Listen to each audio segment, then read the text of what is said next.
கங்கை யமுன சரஸ்வதியே உங்களுடைய ஆசிரமத்துக்கு வந்து சிஸ்ரூஷ பண்ணணும்னா அந்த அளவுக்கு என்ன தபஸ் உங்களுக்கு. ஏன்னா அழ அப்பா அம்மாவை கைவிட்டுட்டு வந்தவன். இந்த 3 காரியம் பண்ணினால்தான் அவனுக்கு புத்திரன்னு பேர். உனக்கு க்ஷேம குறையவே சொல்ல மாட்டான், கனவுல கூட நினைக்க மாட்டான்.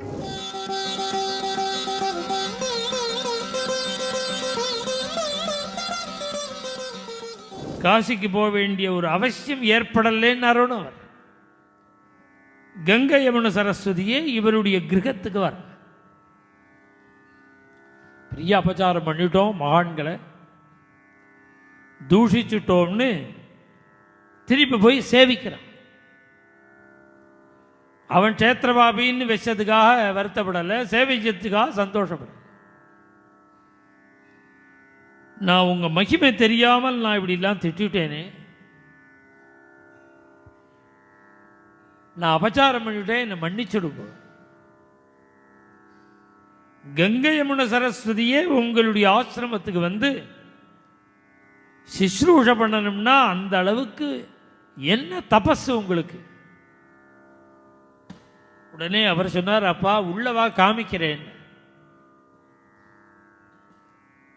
உள்ள அழிச்சுட்டு போய் காமிக்கிறார். 2 கட்டில் போட்டிருக்கு. ஒரு கட்டில் வயசான கழவர், இன்னொருல கட்டில் வயசான ஒரு பாட்டி படுத்துட்டு. யாருன்னு கேட்டான் இந்த புண்டலீகன். அவர் சொன்னார், இவர் எங்க அப்பா, இவர் எங்க அம்மா. இவாளுக்கு சிஸ்ரூஷ பண்றதை தவிர எனக்கு வேற எந்த தர்மமும் தெரியாது. கங்கை யமுன சரஸ்வதி எல்லாம் வந்து சிஸ்ரூஷ பண்றான்னு பிரமிச்சையே. மாத்ரு பித்ரு சிஸ்ரூஷா பலன்,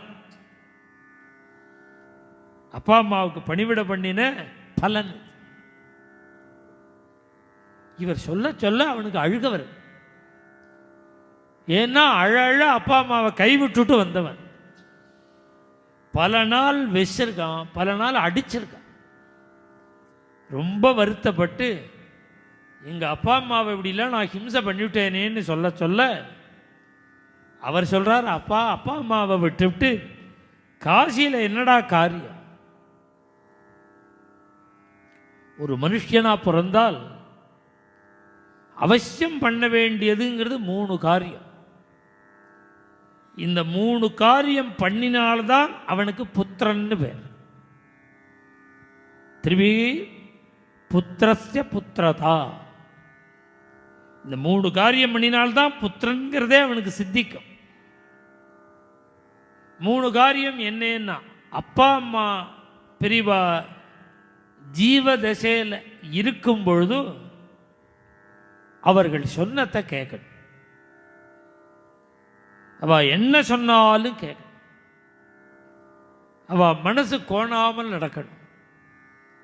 அப்பா அம்மா ஆசைப்பட்டதை செய்யணும். கோவிலுக்கு போகணும்னு ஆசைப்பட்டா அழிச்சுன்னு போகணும். பஜனைக்கு போகணும்னு ஆசைப்பட்டா அழிச்சுன்னு போகணும். எங்கேயாவது க்ஷேத்ராடனம் போகணும்னு ஆசைப்பட்டா அழிச்சுன்னு போகணும்.